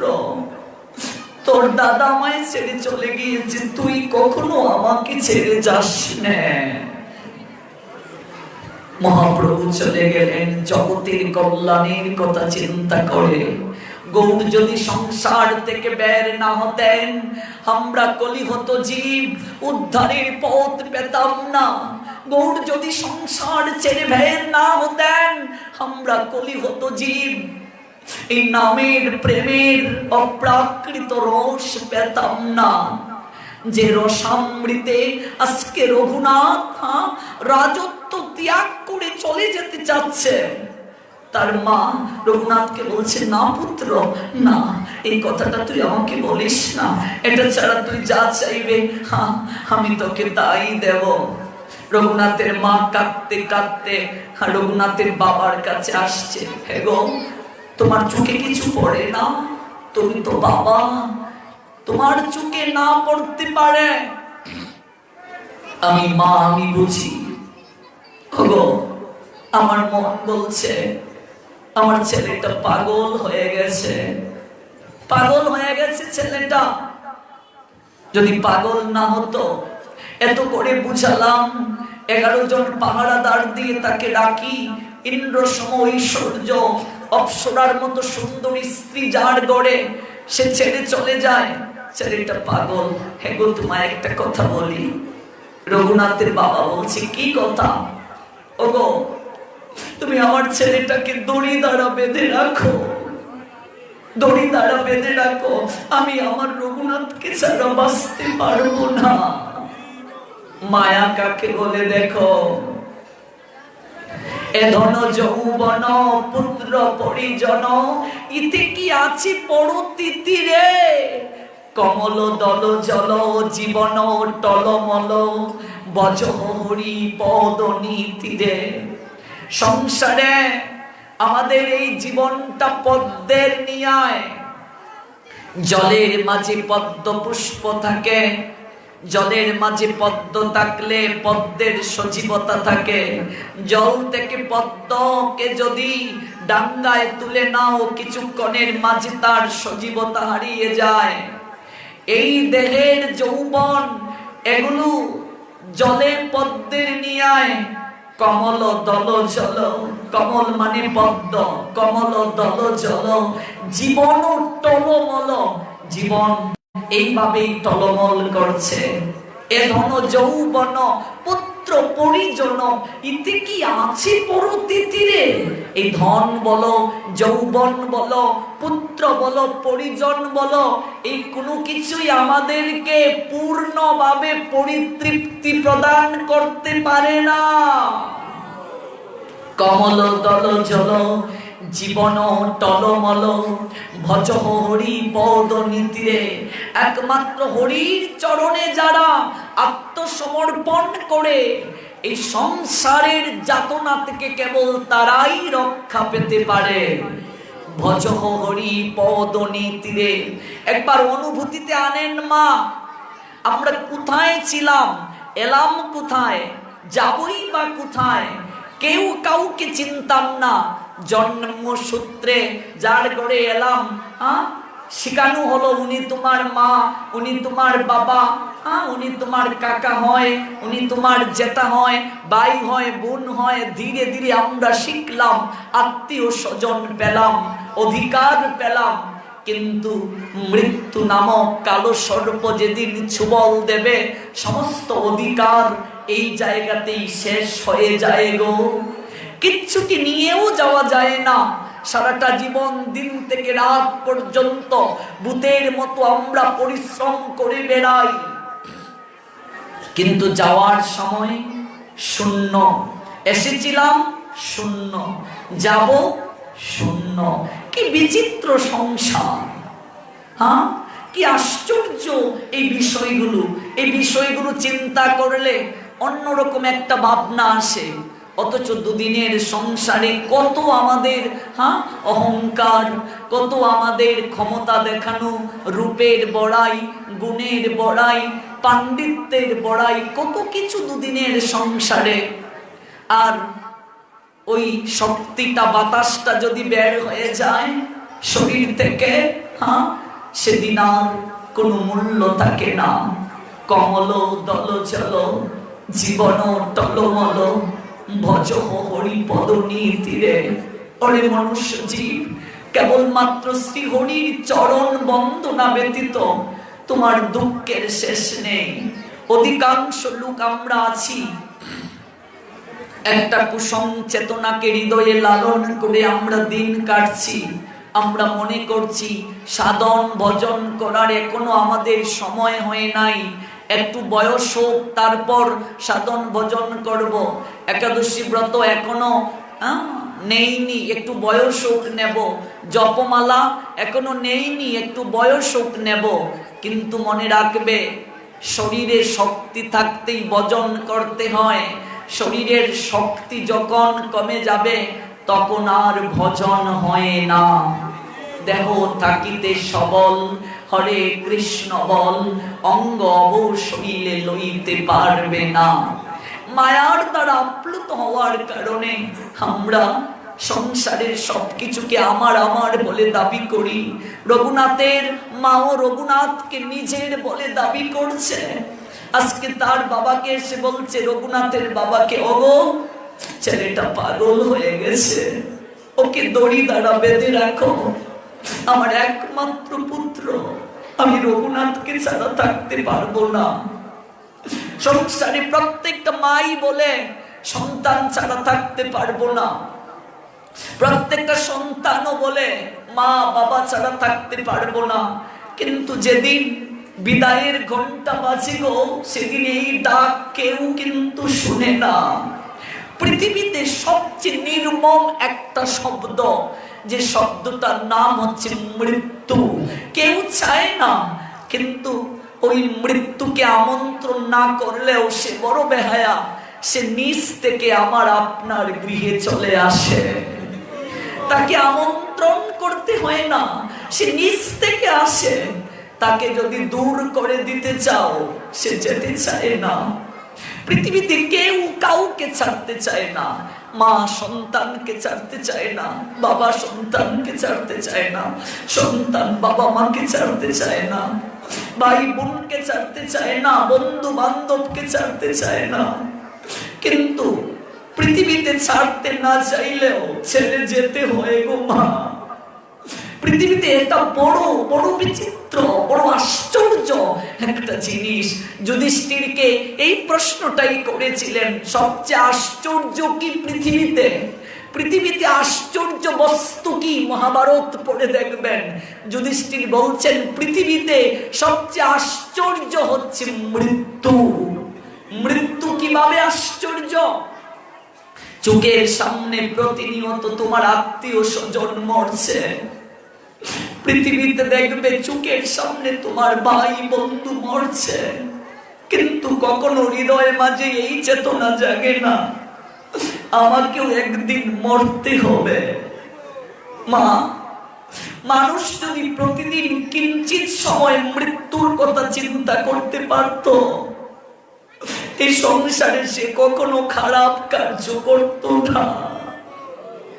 পৃথিবীতে মানুষ যদি মৃত্যুর কথা চিন্তা করত যে আমাকে মরতে হবে, তাহলে পৃথিবীতে সে স্রষ্টাকে আরাধনা না করে থাকতে পারত না। পৃথিবীতে সবচেয়ে আশ্চর্য বিষয়, যুধিষ্ঠির বলেন, মৃত্যু। প্রতিদিন চোখের সামনে মানুষ মরছে, ইঙ্গিত দিচ্ছে তোমাকেও মরতে হবে। আমরা শুনছি না, অনুভবে আনছি না, মায়ার দ্বারা আমার আমার আমার করে করে যাচ্ছি সংসারে। রঘুনাথের মাও আজকে সেই চরিত্র নিয়ে অভিনয় করলেন আমাদেরকে শিক্ষা দেওয়ার জন্য। তার বাবাকে বলছে, ওগো ছেলেটা পাগল হয়ে গেছে, ওকে দড়ি দ্বারা বেঁধে রাখো, আমার একমাত্র পুত্র, আমি রঘুনাথকে ছাড়া বাঁচতে পারবো না। রঘুনাথের বাবা রঘুনাথের মাকে জড়িয়ে ধরে বলছে, ইন্দ্র সম ঐশ্বর্য, স্ত্রী অপ্সরা সম, এই সব বান্দিতে নারী লেখো যারো মন। ওগো, ইন্দ্রের সমান ঐশ্বর্য আমাদের, স্বর্গের অপ্সরার মতো সুন্দরী স্ত্রী যার আছে, এত কিছু দ্বারা যাকে সংসারে বেঁধে রাখতে পারলাম না, দড়ির বন্ধনে তারে রাখিবে কেমতে। এত কিছু দ্বারা যাকে বন্ধন করা যায় নাই, সামান্য দড়ি দ্বারা কি করে তাকে বন্ধন করবে? জন্মদাতা পিতা নারে প্রারব্ধ খণ্ডাইতে, চৈতন্য চন্দ্রের বাতুলকে পারে বান্ধিতে। ওগো, আমরা জন্মদাতা পিতা মাতা হতে পারি, কিন্তু সন্তানের প্রাক্তন কর্ম প্রারব্ধ কর্ম কণ্ডাইবার অধিকার আমাদের নাই। জন্মদাতা পিতা নারে প্রারব্ধ কণ্ডাইতে, চৈতন্য চন্দ্রের বাতুলকে পারে বান্ধিতে। চৈতন্য চন্দ্রের কৃপা হইয়াছে ইহারে, চৈতন্য চন্দ্রের বাতুলকে পারে বান্ধিতে। ওগো, আমার মন বলছে রঘুনাথের উপর গৌরের কৃপা হয়ে গেছে, চৈতন্যের কৃপা হয়ে গেছে। ওগো, এই জগৎ সংসারে ভগবানের কৃপা যার উপর হয়ে যায়, কোনো কিছু দিয়ে তাকে আর কখনো বেঁধে রাখা যায় না। আমার মন বলছে রঘুনাথকে আর খাঁচার মাঝে বন্দি না করে রঘুনাথকে খাঁচাটা খুলে একবার হরিনাম করতে দেওয়া উচিত। জন্মদাতা পিতা নারে প্রারব্ধ খণ্ডাইতে, চৈতন্য চন্দ্রের কৃপা হইয়াছে ইহারে। চৈতন্য চন্দ্রের বাতুল কে পারে বান্ধিতে। চৈতন্য চন্দ্রের প্রতি যার মন পাগল হয়ে গেছে, তাকে বেঁধে রাখা যায় না। ওগো, আমাদের উচিত ওকে খাঁচা থেকে মুক্ত করে দেয়া। রঘুনাথের বাবা বলছেন, রঘুনাথের মা শুনতে রাজি না। রাত্রিবেলা রঘুনাথ শুয়ে শুয়ে ভাবছেন, এত চেষ্টা করছি সংসার থেকে যাওয়ার জন্য, পারছি না। আমি কার চরণে অপরাধ করলাম? আজও গৌর কৃপা লাভ হলো না আমার, আজও কৃষ্ণ কৃপা আমার লাভ হলো না। এই সংসারে দিন দিন যেতে যেতে বেলা ফুরিয়ে যাচ্ছে, জীবনের পরমায়ুর দিন কমে যাচ্ছে। আজও গৌরাঙ্গের চরণ পেলাম না, আজও গৌর হরির কাছে যেতে পারলাম না। আমার কিভাবে বিষয় আসক্তি দূর হবে ভাবছেন, ক্রন্দন করছেন। হে গৌরাঙ্গ, তুমি আমাকে পথ দেখাও, আমি কিভাবে তোমার কৃপা লাভ করব? আমি যে অভাচর, তুমি না অন্তর্যামী। লোকে সবাই তোমাকে কাঙ্গালের ভগবান বলে, লোকে সবাই তোমাকে পতিত পাবন হরি বলে। শুনেছি মহতের মুখে তুমি পতিত জেনে নাকি কৃপা করে থাকো। জগতে যার কিছু নাই, তুমি না বলেছ তুমি তার হয়ে যাও। এই এত জমিদারি থাকার পরও তো এগুলো আমার, আমি কখনো ভাবি না। তাহলে আমার প্রতি কেন তোমার কৃপা হচ্ছে না? আমার প্রতি কেন তোমার দয়া হচ্ছে না? হে গৌরাঙ্গ সুন্দর, তুমি বলে দাও, কোন পথে গেলে তোমার দর্শন পাবো? এই সংসার কারাগার থেকে আমার মুক্তি হবে। একটিবার তুমি আমাকে পথ দেখিয়ে দাও গৌর হরি। আমি যে তোমাকে অনেক ভালোবাসি, একটিবার তুমি আমায় পথ দেখিয়ে দাও। আমার মহাপ্রভু অন্তর্যামী, তাই নিত্যানন্দকে কৃপা করে পাঠালেন পানিহাটিতে। যাও দাদা, রঘুনাথকে গিয়ে কৃপা করো। দেখুন ভক্তির ক্রম কি, নিত্যানন্দের কৃপা হলেই গৌরাঙ্গের কৃপা হয়। গৌরাঙ্গ মানে রাধা গোবিন্দের মিলিত তনু। হেন নিতাই বিনে ভাই রাধা কৃষ্ণ পাইতে নাই, দৃঢ় করি ধর নিতাইয়ের পায়। রঘুনাথ শুনলেন পানিহাটিতে নিত্যানন্দ এসেছেন, তিনি পরম দয়াল। জগতে পতিত যারা, পাষণ্ডী যারা, তাদেরকেও তিনি চরণ থেকে বঞ্চিত করেন না। কেমন তিনি? যারে দেখে তারে বলে দন্তে তৃণধরি, আমারে কিনিয়া লহ ভজ গৌর হরি। যাকে তিনি দেখতে পান তাকে হাত ধরে বলেন, হরে একটি বার মুখে হরি বল। যদি না করে জড়িয়ে ধরে বলেন, আলিঙ্গন করে, হরে একটি বার মুখে হরি বল। যদি কেউ তবুও না করতে চায়, চরণে জড়িয়ে ধরে কেঁদে কেঁদে বলেন, ওরে একবার হরি বল রে। ওই হরি শেষের দিনে ভব নদীর ঘাটে মাঝি হয়ে আসবে। একটি বার হরি বল। যারে দেখে তারে বলে দন্তে তৃণধরি, আমারে কিনিয়া লহ ভজ গৌর হরি। ভগবান কৃষ্ণ থেকে অধিক দয়াময়, গৌরাঙ্গ সুন্দর, যার মন্দির প্রাঙ্গণে আমরা শুনছি কথা গৌর হরি, ভগবান কৃষ্ণ থেকে তিনি আরো দয়াময়। দুধকে যদি অতিরিক্ত জাল দাও ক্ষীর হয়, দুধের থেকে ক্ষীর আরো অধিক সুস্বাদু।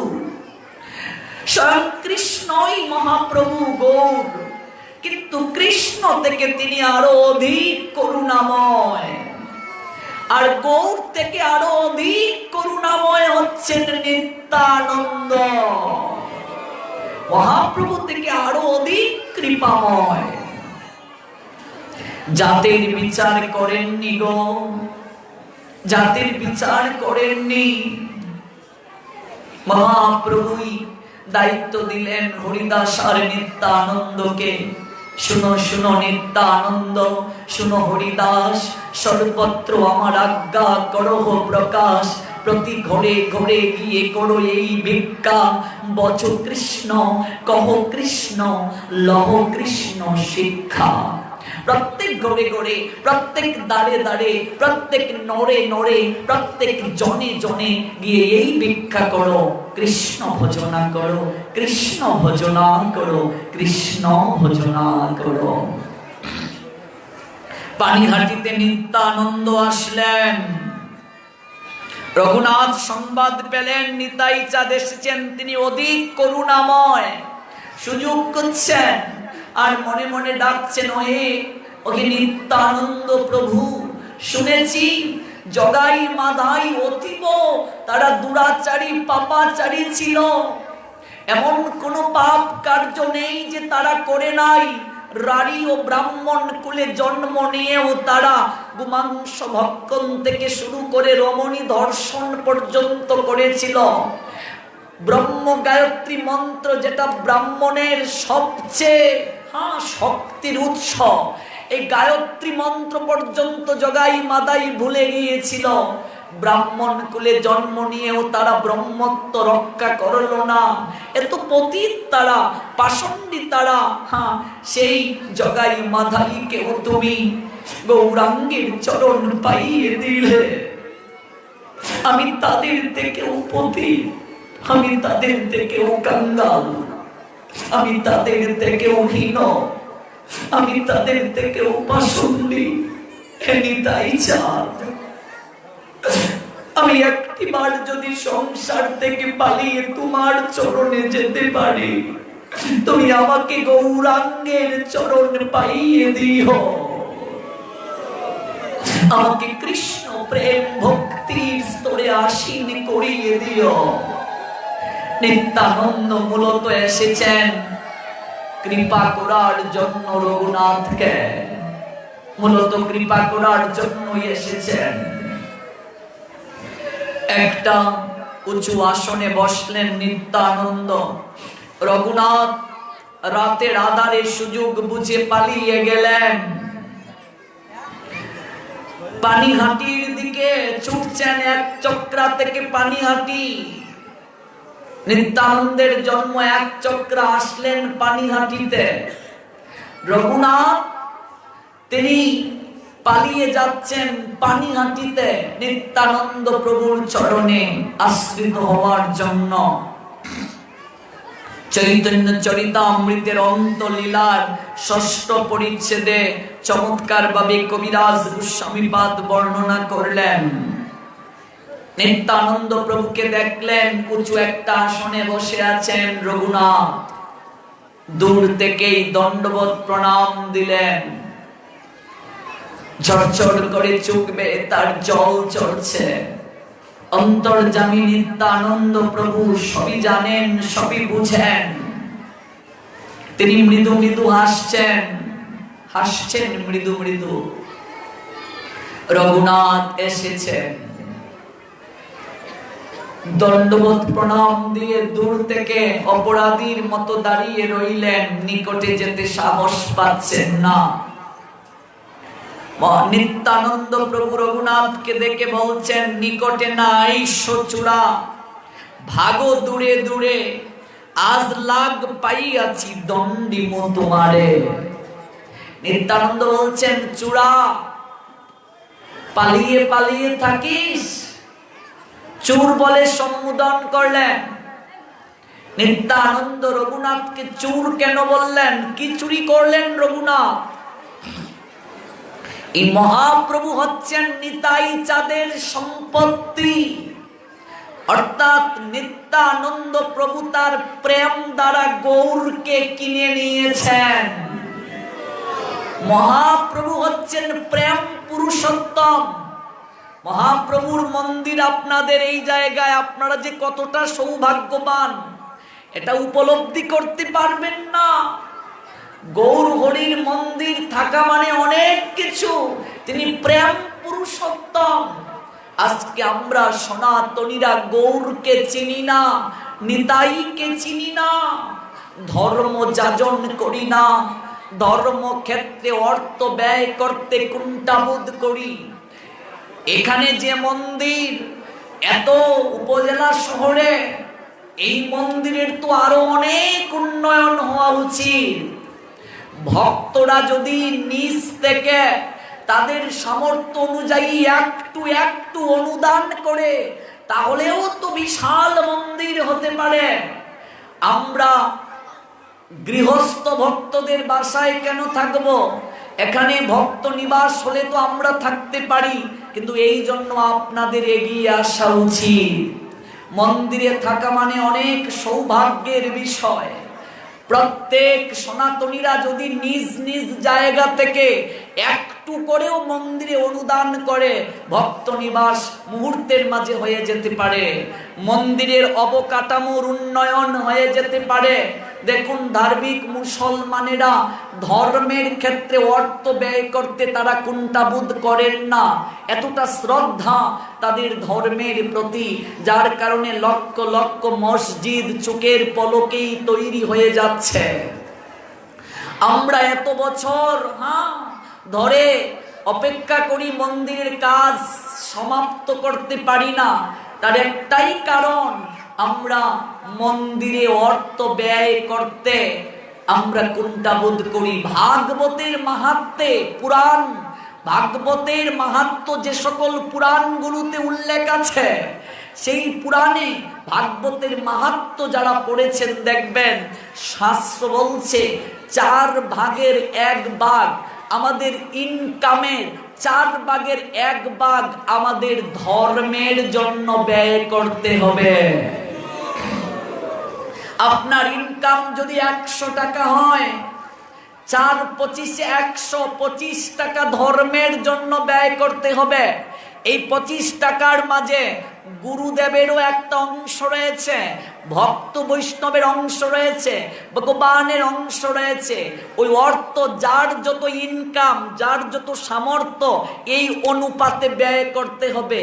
যদি না করা হয়, ভাগবত মাহাত্ম্য বলছেন এই অর্থই আমার জীবনে দুঃখের কারণ হবে। ধার্মিক মুসলমানেরা জাকাত বলেন, দেখবেন তারা জাকাত দিতে ভুল করেন না। জয় জয় শ্রী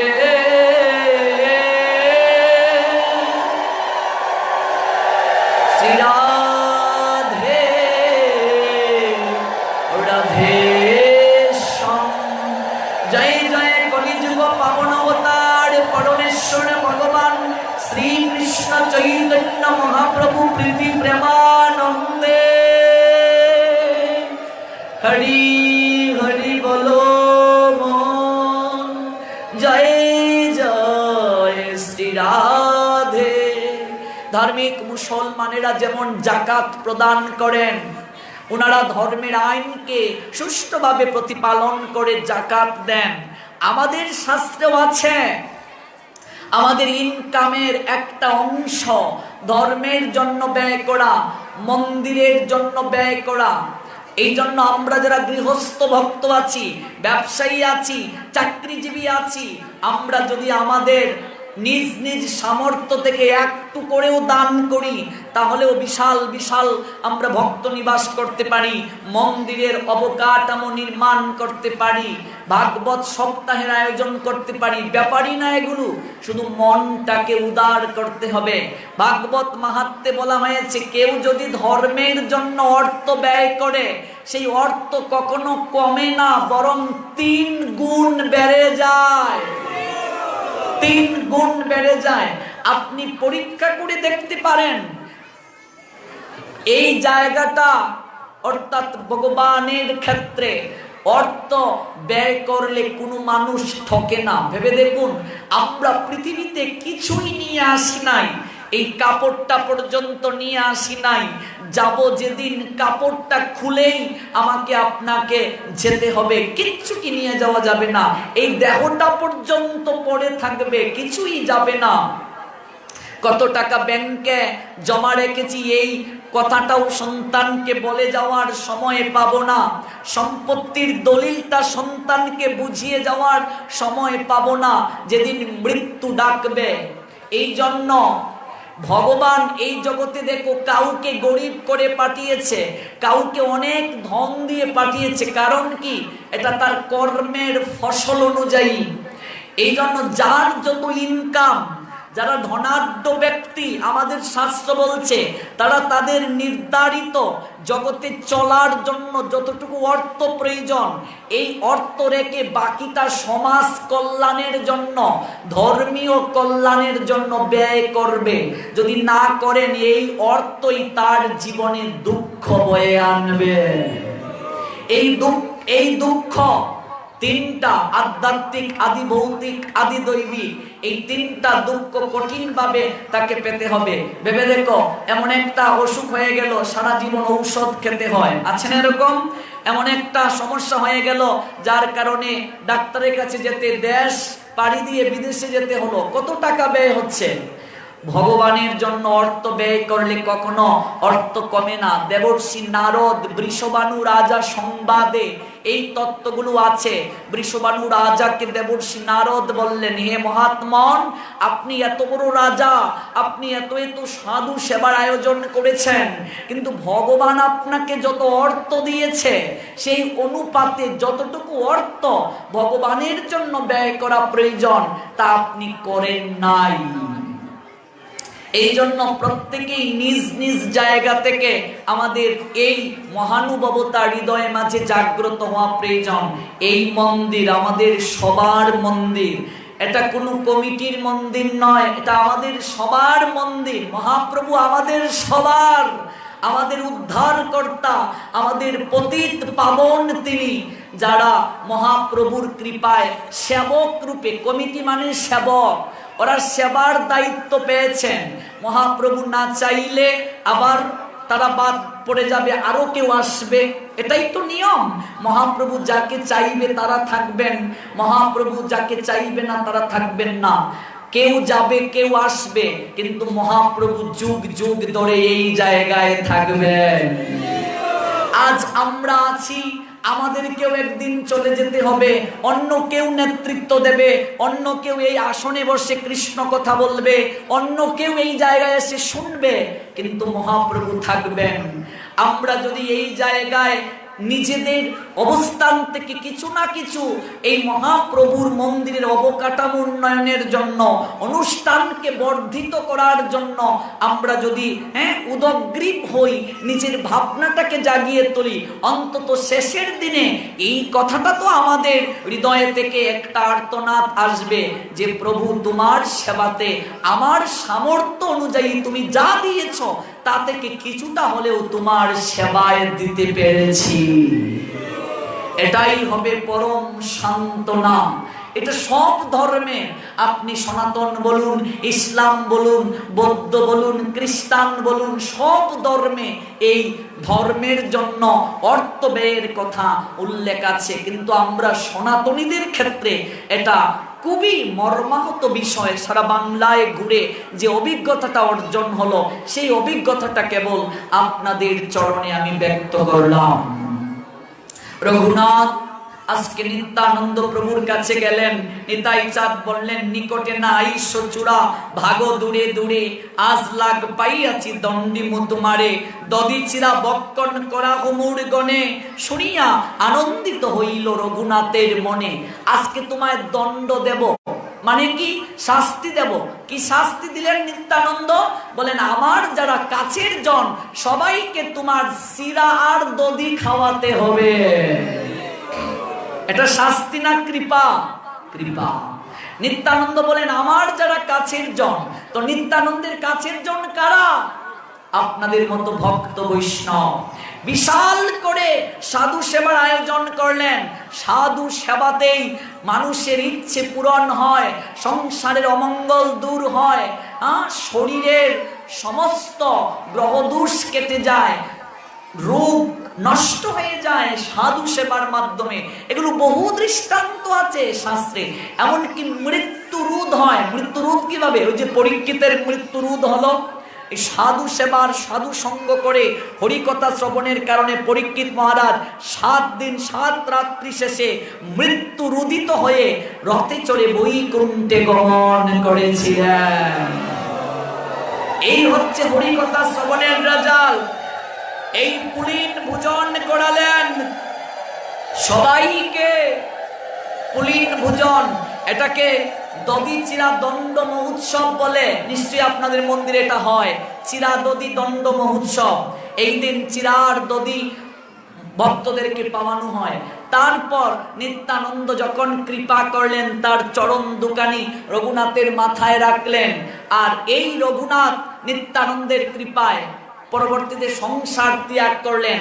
নিত্যানন্দ স্বরূপ দামোদরের নৈকট্যে তাকে সমর্পণ করলেন। স্বরূপ দামোদরকে রঘুনাথের গুরুদেব, পরবর্তীতে স্বরূপ দামোদর ওই গুরুদেবের কৃপায় গৌরাঙ্গের চরণ পেয়েছিলেন রঘুনাথ। সে অপ্রাকৃত লীলা, ওই লীলা আমরা অন্য একদিন আস্বাদন করব। পাশেই আছে প্রোগ্রাম কুন্ডা, 2 দিন আছে, ফাল্গুনের 21-22 হয়তো। আমি ইন্টারনেটে দিয়েও দিয়েছি। কত? 21, 20, 21 কুন্ডাতে 20, 21 আপনারা সবাই আমন্ত্রিত। 2 দিন আছে। ওইখানে আমরা বাকি লীলা শ্রবণ করব। আজ যেহেতু শেষ রজনী, সবাই একটু নৃত্যে অংশগ্রহণ করবেন। এরপরে নিশ্চয় মহাপ্রসাদের ব্যবস্থা আছে। নৃত্যের পরপরই সবার জন্য প্রসাদের ব্যবস্থা আছে। মাতাজিরা আলাদা নৃত্য করবেন, বাবাজিরা এখানে আলাদা নৃত্য করবেন। আমরা সবাই মিলে আজ একটু আনন্দ করব। গৌর বলে, নিতাই বলে প্রাণ খুলে আমরা নৃত্যে অংশগ্রহণ করব। আপনারা সবাই প্রসাদ না নিয়ে যাবেন না, অবশ্যই আপনারা প্রসাদে সর্ব দুঃখানাং আনিমস্য উপদায়তে, জীবের সমস্ত দুঃখ দূর হয়ে যায় যদি সে ভগবানের অপ্রাকৃত প্রসাদ লাভ করতে পারে। সবাই প্রসাদ গ্রহণ করে যাবেন। সবাই প্রসাদ গ্রহণ করে যাবেন আর সবাই ভাগবতের দক্ষিণা প্রদান করুন। ভক্তবৃন্দ, কমিটিবৃন্দ আপনাদের কাছে যাবে, ভাগবতের দক্ষিণা ভক্তদের কমিটির কাছে প্রদান করুন মন্দিরের জন্য। সবার মঙ্গল হোক। জয় নিতাই, জয় শ্রী রাধেশ্যাম। সবাই প্রসাদ। ভিডিওটি আপনার ভালো লাগলে লাইক, কমেন্ট এবং সাবস্ক্রাইব করুন।